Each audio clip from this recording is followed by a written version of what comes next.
请不要拍手鼓掌。同时，请记得先将您的手机转为静音模式。谢谢您的配合。Ladies and gentlemen, the event will begin shortly. Please take your seats. The screen on the right will simultaneously display the translation of the speeches. To pay respect to the victims and families, please do not applaud during the event. And please remember to switch your mobile phones to silent mode. Thank you.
各位来宾，总统已经抵达会场。Ladies and gentlemen, His Excellency President 赖清德。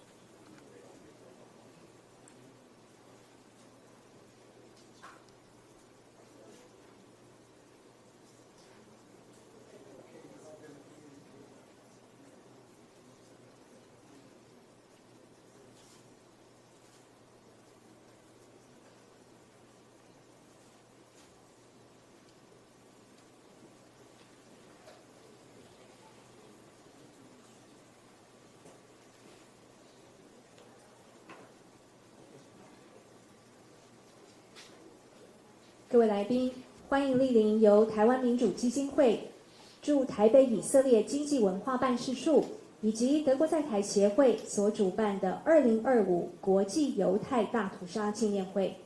Ladies and gentlemen, welcome to 2025 International Holocaust Remembrance Day ceremony, organized by Taiwan Foundation for Democracy, Israel Economic and Cultural Office in Taipei, and German Institute Taipei.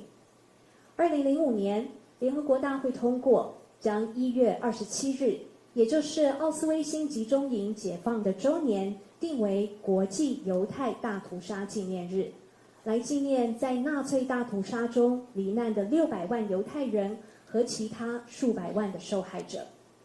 In 2005, the United Nations designated January 27th the anniversary of the liberation of Auschwitz concentration camp as International Holocaust Remembrance Day to honor the 6 million Jewish victims of the Holocaust and millions of other victims of Nazism.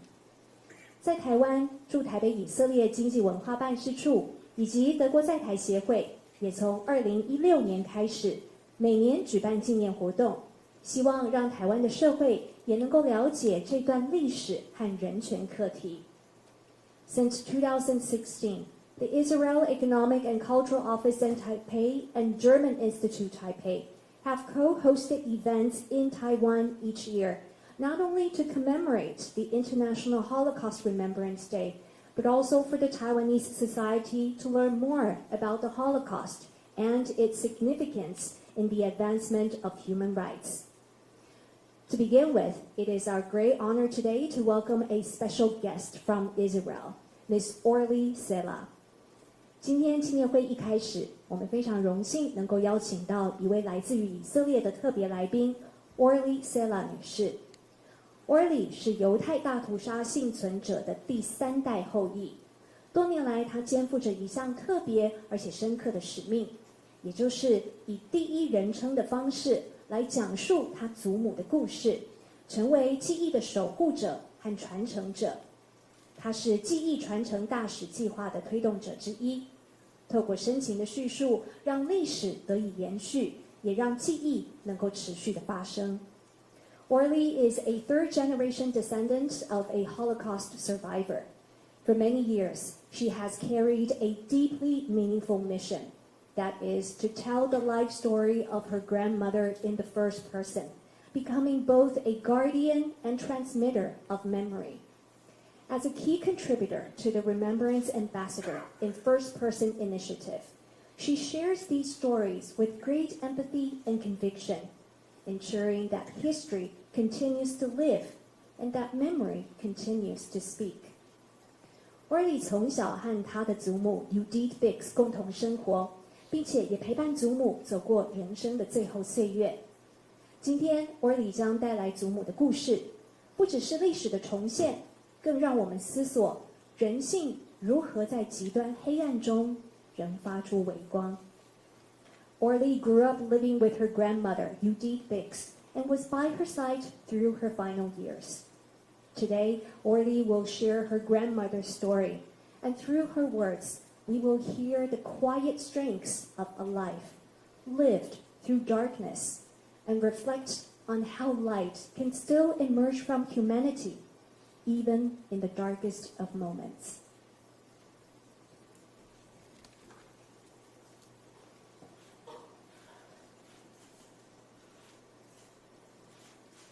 Judith, come up for dinner. The food is already ready. It's on the table. I hear my mother, Ilona, calling me from upstairs. But I just cannot disconnect from the book that I received for my bat mitzvah from my friend Maria. The year is 1935. I love reading, mainly in the basement of our house in Bekes Shaba. It's clean and full with colorful jars of jam. Judith, come now. Janos is already sitting and we are all hungry. That's my father, Leopold, and I understand that I have to come up now. My name is Judith Bix, and I was born in Bekes Shaba in January 23. We were a secular family, patriotic Hungarians. We loved Hungary. We had a lot of friends that were not Jewish, and we went to the synagogue only on high holidays like Simchat Torah and Yom Kippur. When I was 12, I celebrated my bat mitzvah with a group of friends that were only interested in what to wear. I also really liked to paint my nails and put on red lipstick and wear nice dresses like every other girl you know. In the spring of 1938, all of our friends went to the high school to register for the major for high school. All my friends went one after the other. And when it was my turn, I went into the office and wanted to major the biology that I chosen, but the secretary told me that I cannot because of the Jewish laws that just came into effect. She said, you cannot study here anymore. You can go to a vocational school and study something else, like a professional school. So I went outside and I was in shock. My friends hugged me and said, we're sure that a solution would be found. and we could all learn together. But tragically, of course, no solution was found. My father, who owned a leather goods store, suggested that I would go and study shoemaking because he owned a leather goods store, as I told you, and we thought that maybe in the future we will open a shoe part in the store. So I did that, even though I didn't really like it, but I went there. In 1944, we were all ordered to wear a yellow badge on every piece of clothing. The Hungarian authorities gave to the German lists of all the Jewish people in the city, and they ordered us to go to the ghetto. My parents were lucky to find work in a farm not so far, and we went there and worked for food. It was just labor without salary, and my parents, who were city people, were really not coping with the situation, but we tried to help them, me and my beloved brother Janos. We told them that maybe when things would calm down, we go back home and stay together and start to live like we normally lived. We started to hear rumors that they are taking the Jews from the ghetto by trains to an unknown destinations. My parents bought cyanide pills and told us, "You two are young people. You'll fled Hungary. We don't want to burden you. We will take the pills and commit suicide." "You cannot do that," I told them. "Let's do it together. Stay as a family. We will help you. And one day, as I said, we go back home." And now, when I'm much older, I'm an old woman, I think maybe I shouldn't have convinced them to not commit suicide, because, as you'll hear later, my father almost made it to the liberation, but he perished from hunger. And my mom, my dear mom, Ilona, she was burned in Auschwitz. Eventually, we had to leave the farm and went to the train station area in Bekeshaba. We were there for 3 weeks in an overcrowded situation of Jews coming and coming and coming from all over the region.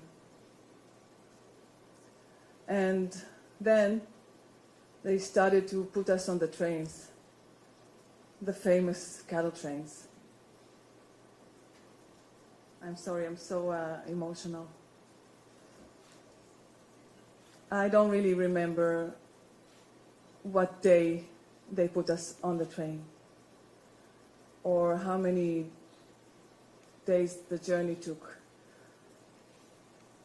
I do remember that we never separated, my brother, my mother, my father, and me, Judith. We were really stuck together because it was so crowded inside. No windows, as I told you, it was cattle trains. It wasn't meant for human, as the trains that you all know. No food was available. I don't remember if we ate at all.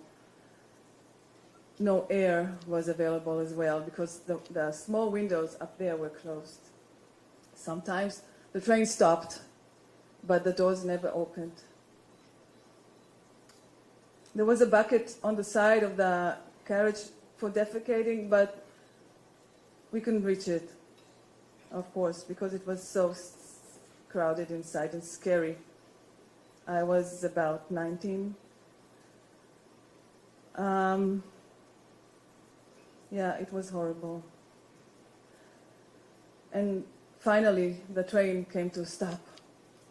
The doors opened. The light was so bright after this darkness inside the train. Immediately heard screams of Germans, "Schnell, schnell, get out of the train!" Barks, big dogs are barking. I was looking around and saw so many people wearing rags, looking inhumane. I heard screams. I saw big chimneys spitting black smoke without stopping. I thought, did I get to hell? No, it was Auschwitz. They immediately separated us to 2 rows of men and women.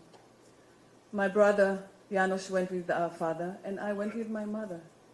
We were walking, and at the end of the column, sat on a high chair, a German officer wearing a white robe. Later, I found out his name was Mengele. May his name and memory be erased forever. So, my mom suffered from the train ride so bad, so she broke her tooth, and she looked so much older than her real age was 48. So he gestured left to my mother and right to me. The only thing I remember is my mother begging him, "Das ist meine Tochter, this is my daughter," but he couldn't care less. And that was the last time I ever saw my mother. Luckily, I met my aunt and her daughter, and together we stayed in the camp in Auschwitz. Every day, Mengele arrived, sat on a high chair, and we had to go naked, and he chose women as he saw fit. Later, we found out about the experiments that he did in these women.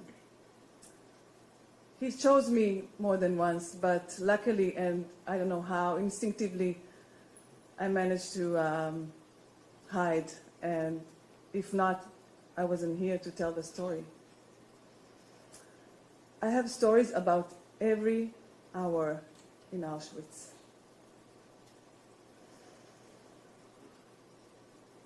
After very few women were left in the camp, they took us again by trains to a labor camp in Germany, in Silesia. My cousin, my aunt, and me were sent to work in a factory for bomb parts for the Germans. They gave us rags to wear, and we put them on wooden soles just to make some shoes to keep us from the freezing cold. Here in Taiwan, you don't know what cold is because it's a tropical area, but just imagine if you've ever been in Europe, the cold in January, it was brutal. So it wasn't enough what we've got to wear. The food was 1 small loaf of bread, 1 dish of vegetable peel soup, and 1 mug of muddy gray water. All of this divided into 3. So we, of course, were quite hungry. So everything you could get and put your hand on, you would sell just to get through the day, to get some food. I didn't have anything to barter with, so I bartered the other way around. I didn't eat my bread. I kept it in my pocket. And every day I bought woolen threads, orange woolen thread, from a factory for parachutes. So I collected quite a lot of them and improvised knitting needles from my factory. And every night, because it wasn't allowed to do something for yourself, I knitted. I had a project of my own. And it became 1 row after another. It calmed me just to knit, because I was so overwhelmed with the work there. So it was like a meditation to knit my project, my secret project. one row after another, and it became a sweater, a vest, that I never took it off. It was such a colorful piece in these gloomy surroundings, and it kept me warm. It was on me during the voyage to Israel, and it was on me during my pregnancy with my son Aryeh, and it was on me in my final immigration to Israel. And guess what? It's here today in Taiwan. Thank you. So that's the original sweater. As you see, it's well kept, but it's kind of lost its colors. And it's starting to, the stitches are not strong anymore, but I'm keeping it. It's here for 80 years with me. And now in Taiwan for you to see. Yeah.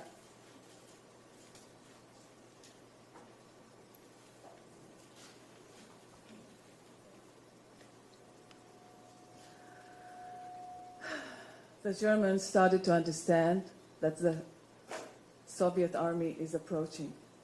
So they understood also that they couldn't complete the mission of killing us all. So they stole everything they can and left. One morning we woke up to a camp. No Germans, no Nazis. We are free. The Ukrainians liberated our camp in 1945. But they also shouted at us, "Until now you did nothing. Go and work if you want to eat." Where can we work?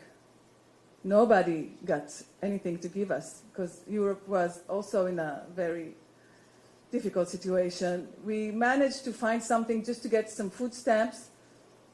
And after a few weeks or a month, I don't remember, we tried and wanted to go back to Hungary. So we got some documents and begin to approach the border. I remember that we were at a big central station in Slovakia border. It was packed with the Hungarian soldiers that wanted to go back home and war prisoners, but no Jews, not at all. We stood out by our appearance. We were very skinny and bald and wore rags and full of wounds. The guards in the entrance of the station would not let us in. What would I do now?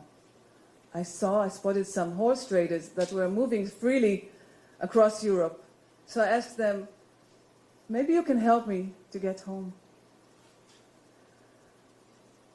They say, oh, I remember, one of them said, I remember that I saw a soldier from Bekeshchaba from your city. Maybe you'll find him. And miraculously, as always happened to me, miracles, I found the soldier. He held two big luggage. And I asked him, maybe you can take me with you to Bekeshchaba. So he said, okay. You will take one luggage and say that you are my wife and go on the train. So I said, wow, thank you so much. Maybe when we get to Bekeshchaba, I will repay you with maybe shoes, because as you remember, I learned how to make beautiful shoes. So he said, let's do it. And the train arrived. I went on the car with a suitcase and I sat on it. It was filled and packed, and I didn't know with what, but I imagined it was food because I was so hungry. But suddenly the train started to go and my husband wasn't there. I got panicked. What if they catch me without a ticket or documents, sitting on a luggage that is not mine? But another soldier that was on the train said that, don't worry, you'll be my wife And we go together. So I breathe in relief. On the next station, my original husband, I saw him running and going to the car. And both of them took me under their wings. And that was the lucky thing, because this train took forever to arrive to Bekesh Chaba, because it was affected by the war, so it couldn't go straight. And by nights when the train stopped, horrible things happened to the people, the women that was on the train with the drunk soldiers. I don't want to even think about it. I was protected. Finally, we arrived to Bekesh Chaba. And then the soldier gone. He disappeared. And I don't know his name. But maybe if I find him someday, I'll repay him with a beautiful pair of shoes. But I was home, and I stood there, and I was afraid to approach our house because I didn't know what I would find and who I would find there.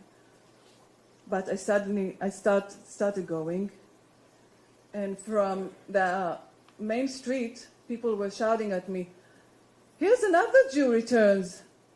We thought they killed you all, but more are coming back." But I still kept going, and I found our house. It was taken by another family. And then I saw the neighbor, our neighbor, and she said, "Wow, you're also back." So I asked, "Why also? Who's back?" She said, "Your brother Janos was here like 2 weeks ago. Do you know where he went?" "I think he went to Romania, to your uncle." So immediately I took a train to Romania and finally met my dear brother. I think we hugged for a whole day. He showed me the number on his hand, because I don't have a number, and told me a little bit of what he did in those years, because it was too difficult for him to share the story. He told me about our dear father that was perished from hunger, as I told you. And we decided that the only place for us to go is Israel. So we went to a place in Germany that they taught us how to work in the farms of Israel, how to cultivate the land, taught us Hebrew. And then I met my husband Shmuel. And together we took a boat that was meant to take us to Israel. It was an illegal immigrant ship. And I fell pregnant during this voyage. But for these horrible conditions, I lost and miscarried. When we arrived to Haifa, the British soldiers were waiting for us on the dock with firearms and told us we have to go to Cyprus, to internment camp. We were there for 1 year. I also fell pregnant there again. And luckily, I had the chance to leave this pregnancy because it was the only chance I could have a baby. And that's my son, Aryeh. When I was 9 months pregnant, they gave us special permission to go to Israel. And we were looking for a family, a new family, a community. So we found a village, a moshav, in the northern part of Israel called Moledet. It was a beautiful place. It is a beautiful place. And my son got married to Rina from the moshav, and they have 3 wonderful girls. And when I'm now all the time with my family and friends and community, I'm looking back and reflecting and thinking, are all those stories happened to just one woman?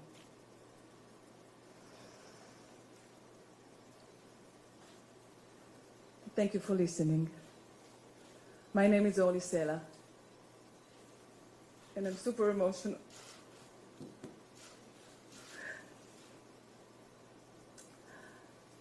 Thank you for inviting me to take. Because my grandma Judith and I had a very big and close connection. I loved her so much. We used to dress up together.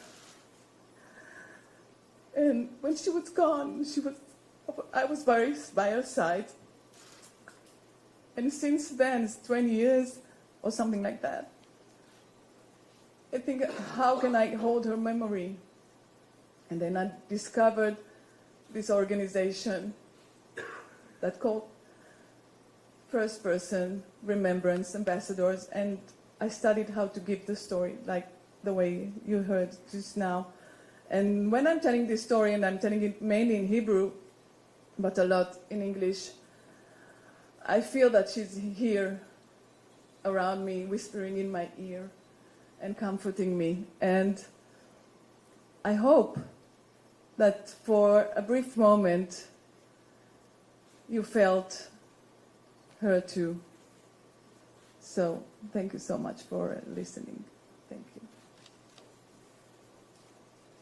Thank you very much to Orly for sharing with us story of her grandmother in the first person. 非常谢谢 Orly 用第一人称的方式来和我们分享她祖母的故事。接下来我们要邀请的是台北市可巴德犹太协会的拉比 Rabbi Shlomi David 来诵读祈祷文慈悲的神。这首祈祷文通常是在葬礼或纪念仪式当中来诵祷，为的是安慰已逝者的灵魂。And next we would like to invite Rabbi of Taiwan, Rabbi Shlomi David, President of the Abad Taiwan Jewish Center, to recite a Jewish prayer, Maleh Lahamin, Merciful God. This prayer is for the soul of the deceased, usually recited at the burial or memorial services. Rabbi David, please. אל מלא רחמים, שוכן במרומים, המצא מנוחה נכונה על כנפי השכינה, במעלות קדושים וטהורים, כזוהר הרקיע מזהירים את כל הנשמות של 6 מיליוני היהודים, חללי השואה באירופה, שנהרגו, שנשחטו, שנשרפו ושנספו על קידוש השם בידי המרצחים הגרמנים הנאצים ועוזריהם משאר העמים, יימח שמם.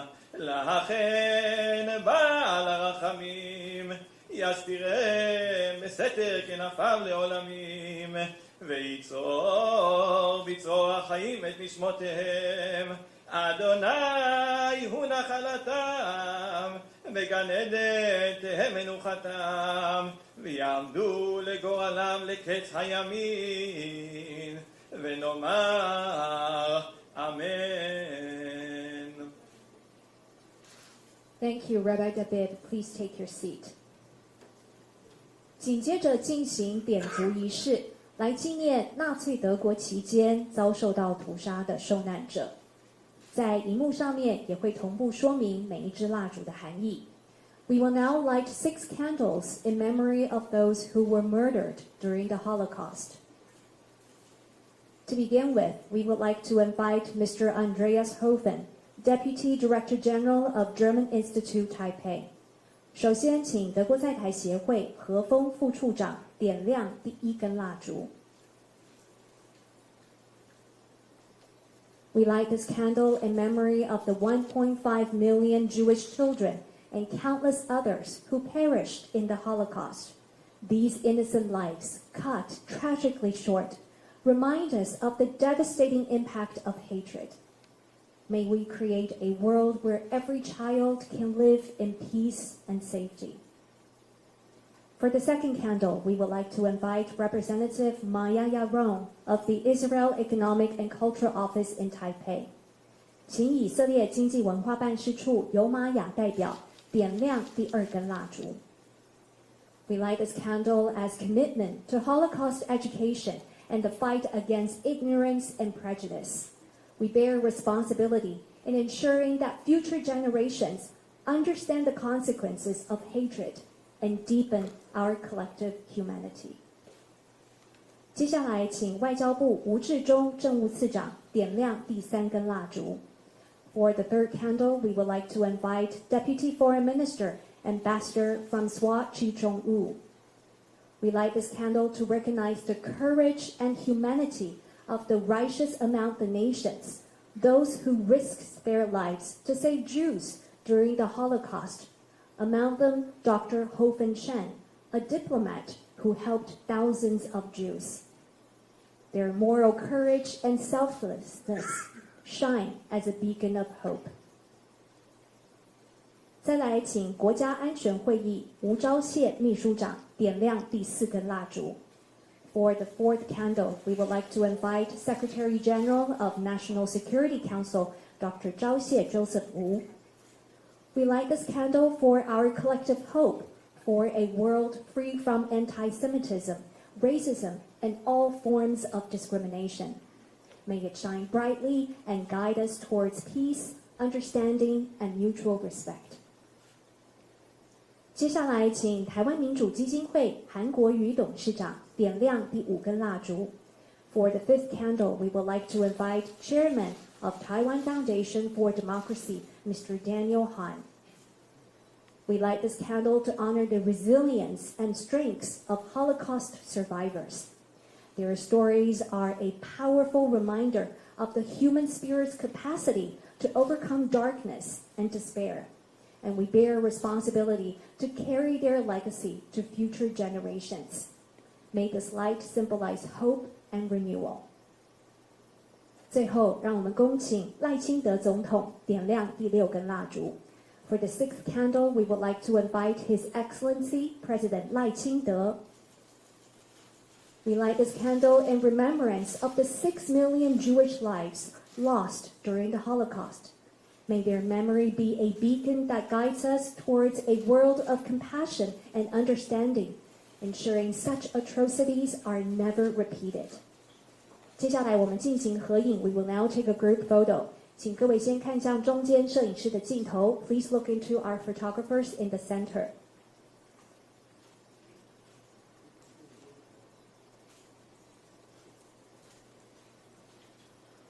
接下来，请看后方媒体朋友的镜头 Please look into our media cameras in the back.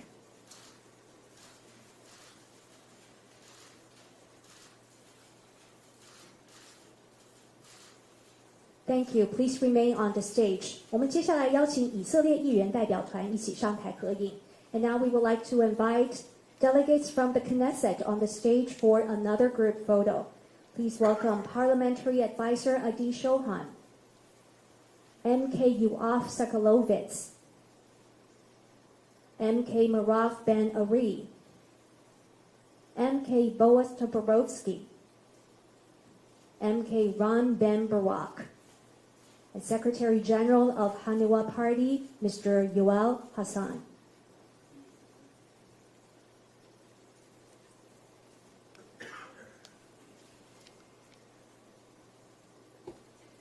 Once again, please look into our photographers in the center together.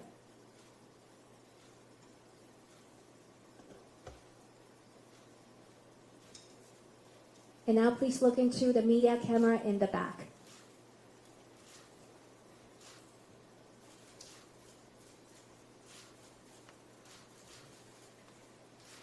Thank you very much. Please take your seats. 谢谢各位长官的配合，请大家回座。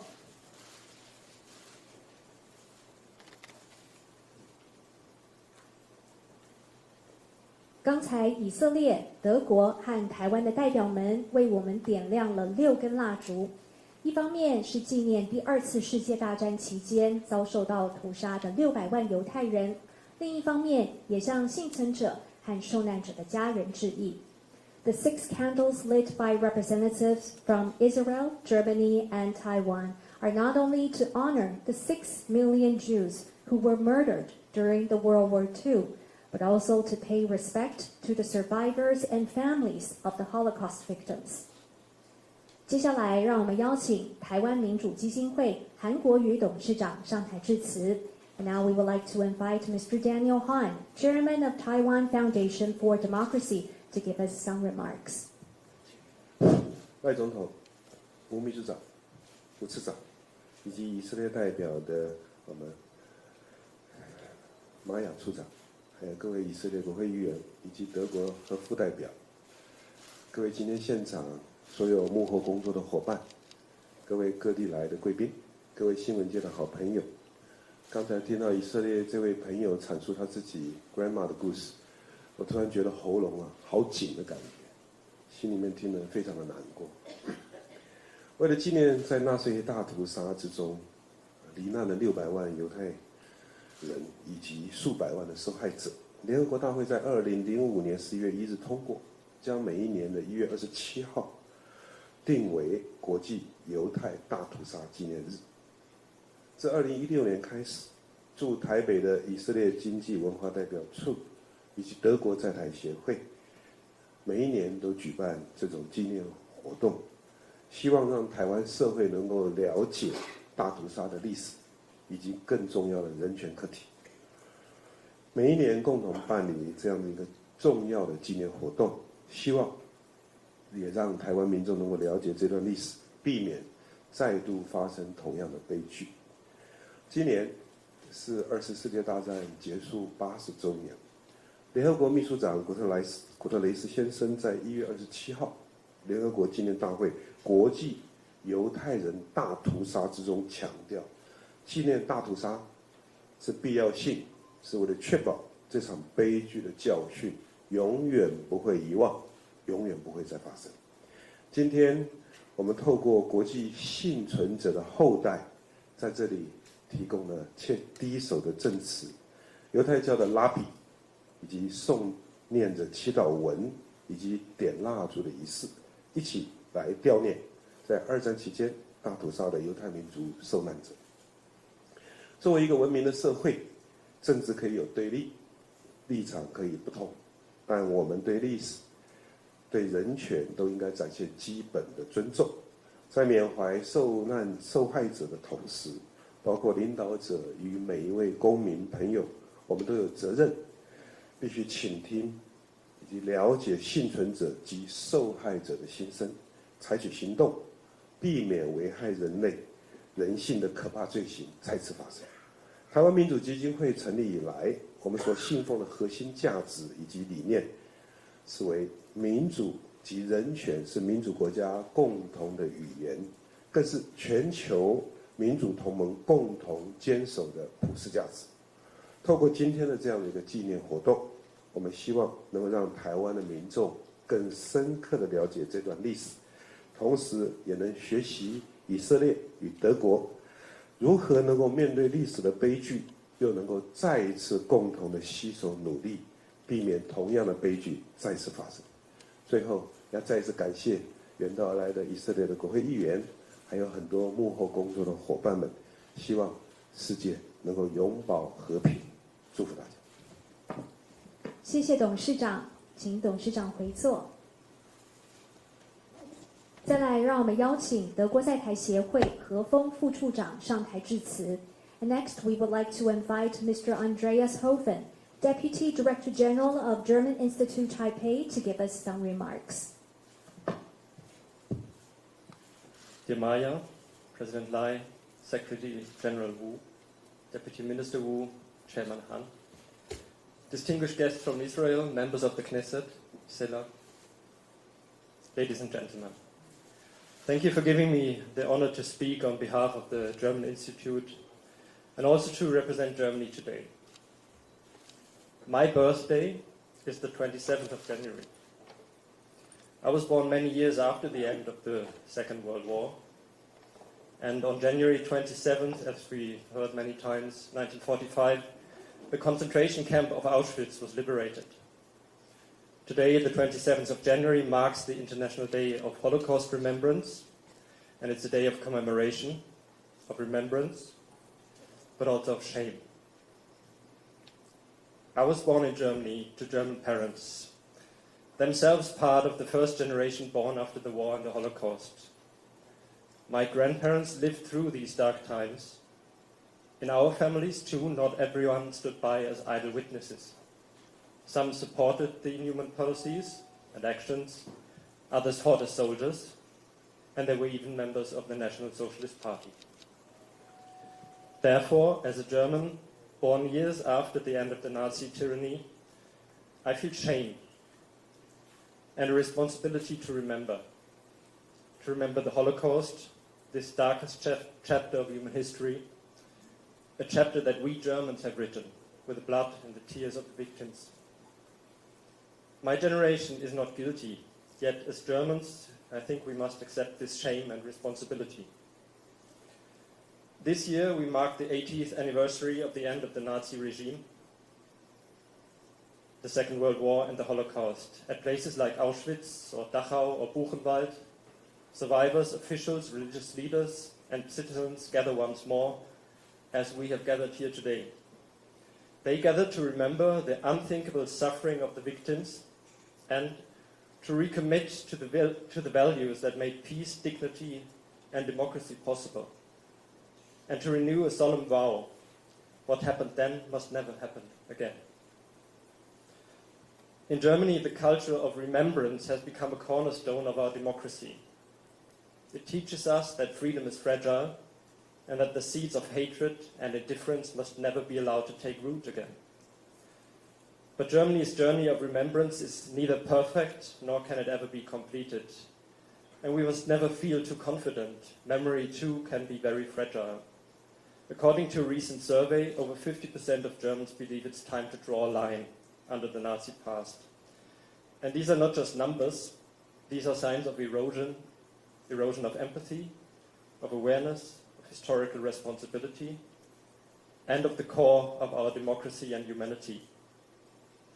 Across Germany and Europe, we are witnessing dangerous attempts to rewrite history, to minimize crimes, and to discredit places of memory. In Buchenwald and other memorials, right-wing extremists have sought to distort what these sites stand for, even in the last years. The Italian writer Primo Levi, in his work, describes the mechanism of denial by quoting a German SS soldier speaking to a Jewish prisoner.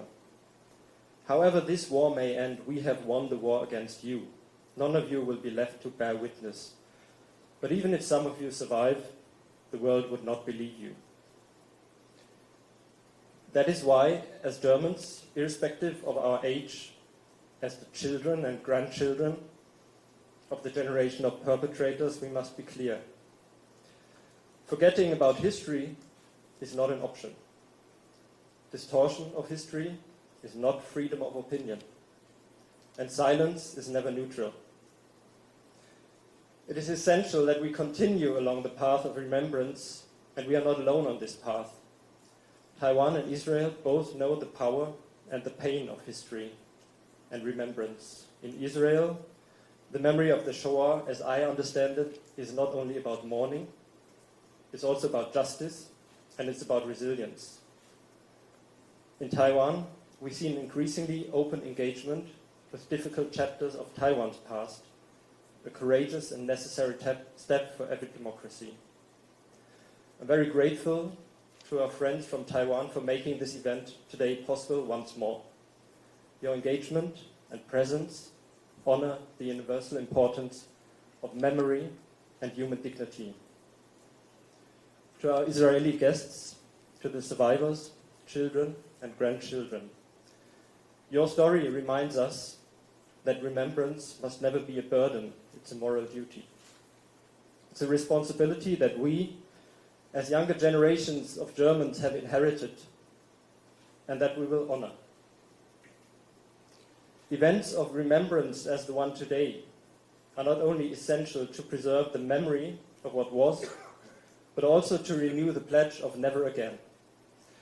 The German writer Erich Kästner put it this way: The events from 1933 to 1945 should have been fought in 1928 at the latest. Later, it was too late. One must not wait until the snowball has become an avalanche.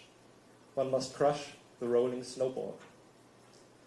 So, let us all be vigilant as we stand together today. Let us protect the truth against denial and distortion, protect dignity against hate, protect memory against forgetting and erasure, not solely out of guilt and shame, but out of responsibility. Let us make sure that what was shall never be again. Thank you very much to Mr. Hovind. Thank you. Please take your seat. 接下来，让我们邀请驻台北以色列经济文化办事处尤玛雅代表上台致辞。And next, we would like to invite Representative Maya Yaron of Israel Economic and Cultural Office in Taipei to give us some remarks. His Excellency President Lai, Chairman of the Taiwan Foundation of Democracy and Speaker of the Legislative Yuan, Mr. Han, Secretary General of the National Security Council, Dr. Wu, Deputy Minister of Foreign Affairs, Dr. Wu, President of Taiwan Foundation for Democracy, Dr. Liao, Deputy Director General of the German Institute, Taipei, Mr. Hovind, honored members of the Israeli Knesset, distinguished representatives, honored guests, ladies and gentlemen, thank you for being here today to mark International Holocaust Remembrance Day.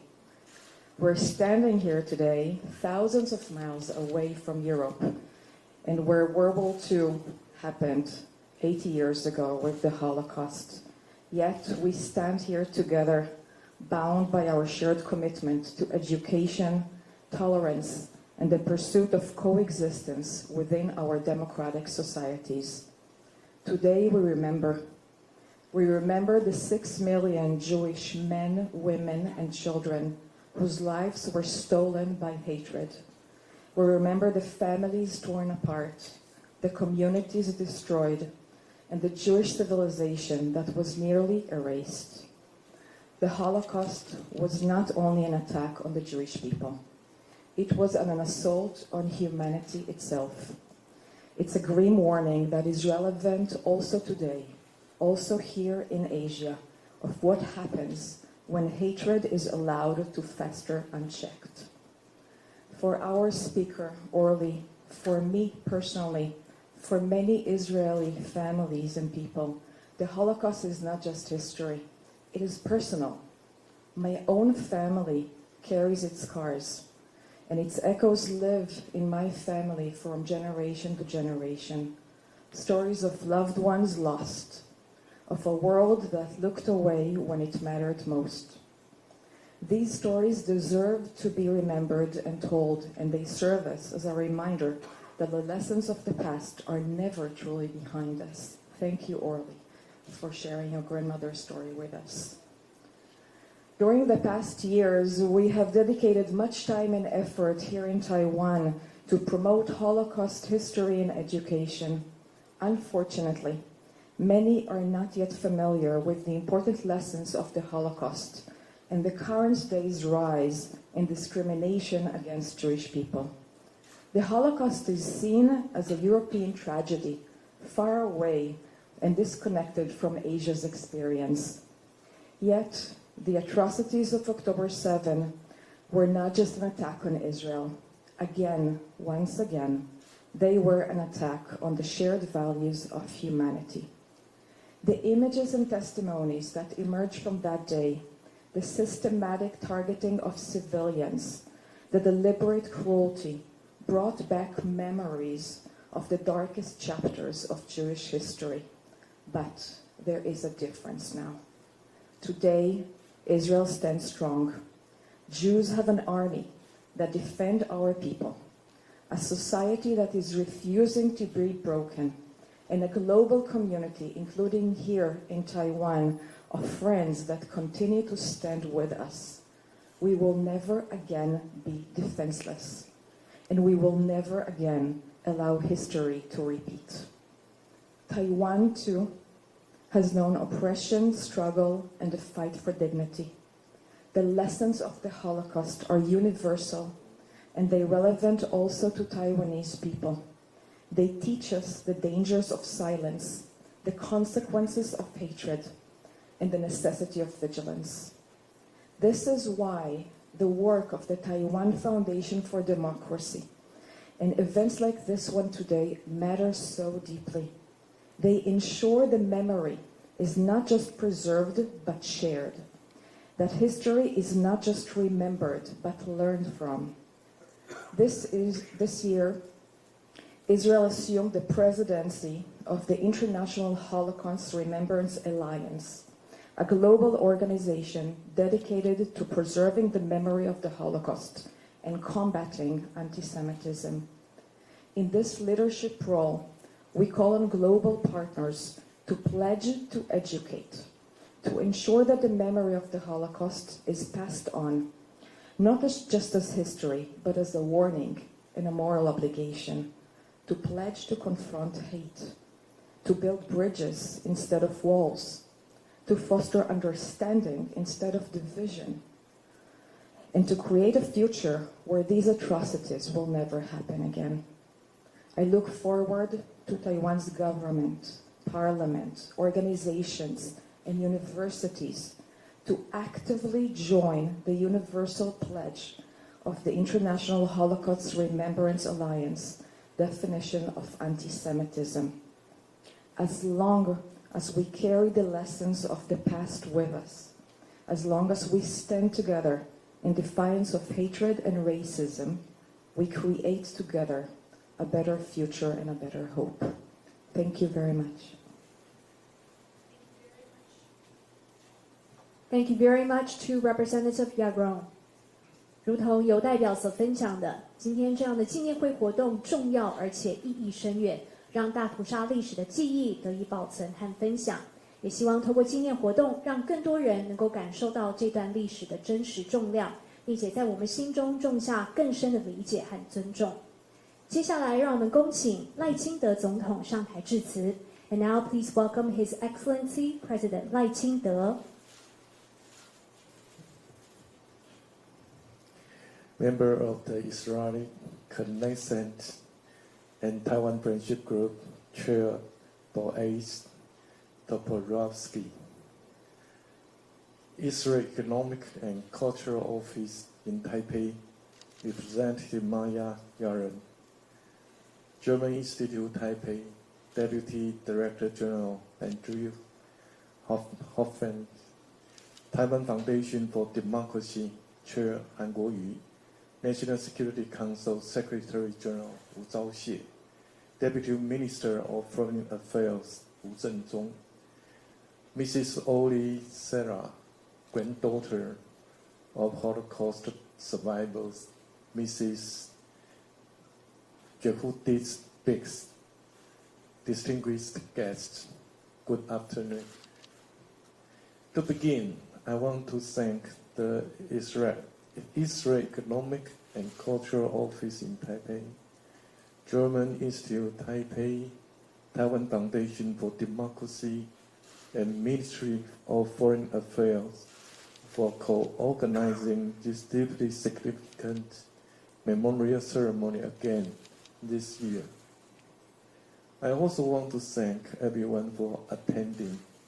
We are here today to remember the victims of the Holocaust, express sympathy for the survivors, honor the brave individuals who protected the victims, and acknowledge all who were impacted by this atrocity. It was deeply moving to hear Mrs. Sarah share the story of how her grandmother, Jehudit Biggs, escaped the Nazi regime. I want to thank her, especially for traveling so far to attend this event. From the 1930s through World War II, the Nazi regime sought to exclude Jewish people from society. In their campaigns, they perpetrated systemic genocide driven by their ideology. Policies and directives under the authoritarian Nazi regime resulted in the deaths of approximately 6 million Jews. Millions of others were persecuted, including Romani people, persons with disabilities, the gay community, and anyone who disagreed with Nazi ideology. It is one of the darkest chapters in human history. Many countries, including Taiwan, have enacted anti-massacre legislation and observe a Remembrance Day each year. Those occasions help us remember the victims, preserve historic memory, and most importantly, reinforce our resolve to fight against hatred and discrimination. 23 years ago, Yaron Church in Thailand founded the Taiwan Holocaust Memorial Museum. It is the first Jewish museum in Taiwan and the second Holocaust museum in Asia. Its founding mission urged us to forget hatred and love one another, put an end to war, and advocate peace. Many of the